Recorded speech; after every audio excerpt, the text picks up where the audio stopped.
13 வருஷமாக ஒர்க்கிங் உமனாகவே வாழ்ந்து பழகிட்ட எனக்கு இப்போது ஒரு 2லேருந்து 3 மந்த்தாக தான் வீட்டில் கவனிச்சிக்கணும் அப்படிங்கிற ஒரு சுச்சுவேஷனுக்கு நான் வந்திருக்கேன். நான் மார்னிங் 10 o'clock ஆஃபீஸ் போயிட்டேன் அப்படின்னா நைட்டு 9 o'clock to 10 o'clock அந்த டைமில் தான் ரீச் ஆகுவேன் வீட்டுக்கு.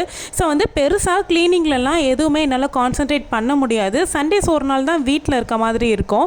அத்தை இருந்தாங்க இதுக்கு முன்னாடியெல்லாம் கொஞ்சம் ஹெல்ப்ஃபுல்லாக இருந்தாங்க. இப்போ அவங்களும் இல்லை. ஸோ ஆஃபீஸ் போனேன் அப்படின்னா எனக்கு இப்படி தான் இருக்கும் ஸ்கெடியூலு. பெருசாக நான் க்ளீனிங்லலாம் கான்சன்ட்ரேட் பண்ணாமல் தான் இருந்தேன். ஸோ இப்போ வீட்டில் தானே இருக்க ஆரம்பிச்சிட்டோம், நம்ம ஒவ்வொரு நாளைக்கு ஒவ்வொரு இடமா க்ளீன் பண்ணாவே கொஞ்சம் கரெக்டாக இருக்கும் அப்படின்னு யோசித்தேன். தினமுமே எந்திரிக்கும் போது யோசிப்பேன், ஸோ இன்றைக்கி எந்தெந்த இடம்லாம் க்ளீன் பண்ணி முடிக்கலாம் அப்படின்னு நினைப்பேன். ஓகே, கிச்சனில் இந்த 2 கபோர்டு மட்டும் இன்றைக்கி பண்ணிக்கலாம், அதுவே ஓகே அப்படின்னு நினைப்பேன். பட் அந்த நாள் பூராவும் முடிஞ்சிடும். அந்த நினச்ச வேலையை மட்டும் செய்யவே முடியாது. என்ன தான் பண்ணியிருப்பேன் அப்படின்னு பார்த்தீங்கன்னா எதுவுமே ஞாபகத்துக்கு வராது. ஒரு வேலையை ஆரம்பிக்கிற வரைக்கும் ரொம்பவே டிமோட்டிவேட்டாக தான் இருப்பேன். இதை ஸ்டார்ட் பண்ணணுமே, முடிக்கணுமே அப்படிங்கிற மாதிரி. அந்த வேலையை ஆரம்பிச்சிட்டேன் அப்படின்னா கடகடன் பண்ணிவிடுவேன்.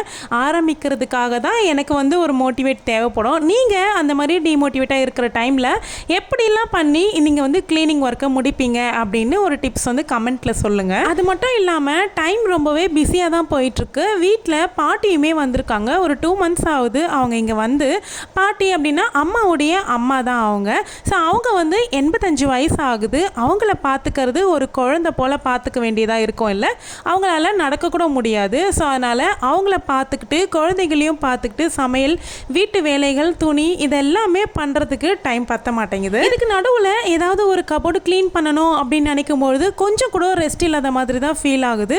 ஸோ அந்த க்ளீன் பண்ணுற நேரத்தில் கொஞ்சம் நேரம் போல் ரெஸ்ட் எடுத்துக்கலாமே அப்படின்னு தோணுது.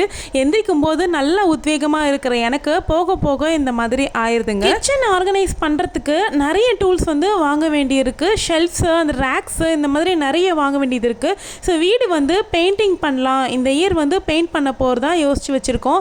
ஸோ அதெல்லாம் பெயிண்டிங் பண்ணி முடிச்சதுக்கு அப்புறமா திங்ஸ் வாங்கி அரேஞ்ச் பண்ணிக்கலாம் அப்படிங்கிறதுனாலே கொஞ்சம் அங்கங்கே அப்படியே தான் போட்டு வச்சுருக்கேன். நம்மளோடது ரொம்ப காம்பேக்டாக ரொம்பவே சின்ன கிச்சன் தான். ஷெல்ஃப்ஸ், ரேக்ஸ்லாம் அவ்வளோவா இருக்காது.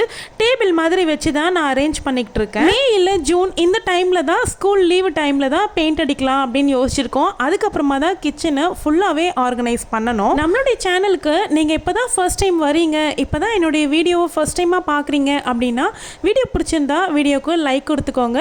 சேனலை சப்ஸ்கிரைப் பண்ணி ஆளுங்கிற ஆப்ஷனை கிளிக் பண்ணிக்கோங்க. சேனல் விசிட் பண்ணி மற்ற வீடியோஸுமே போய் பாருங்கள். நம்ம சேனலில் மணி சேவிங்ஸ் ரிலேட்டடாக நிறைய வீடியோஸ் போஸ்ட் பண்ணியிருக்கேன். உங்களுக்கு அதில் இன்ட்ரெஸ்ட் இருக்குது அப்படின்னா சேனலில் விசிட் பண்ணி பிளேலிஸ்ட்டை செக் பண்ணி பார்த்துக்கோங்க. வீடியோஸ் தொடர்ந்து கொடுக்கறதுக்கு ட்ரை பண்ணுறேன். இன்னும் ஒரு அருமையான வீடியோவில் சந்திக்கலாம். தேங்க்யூ.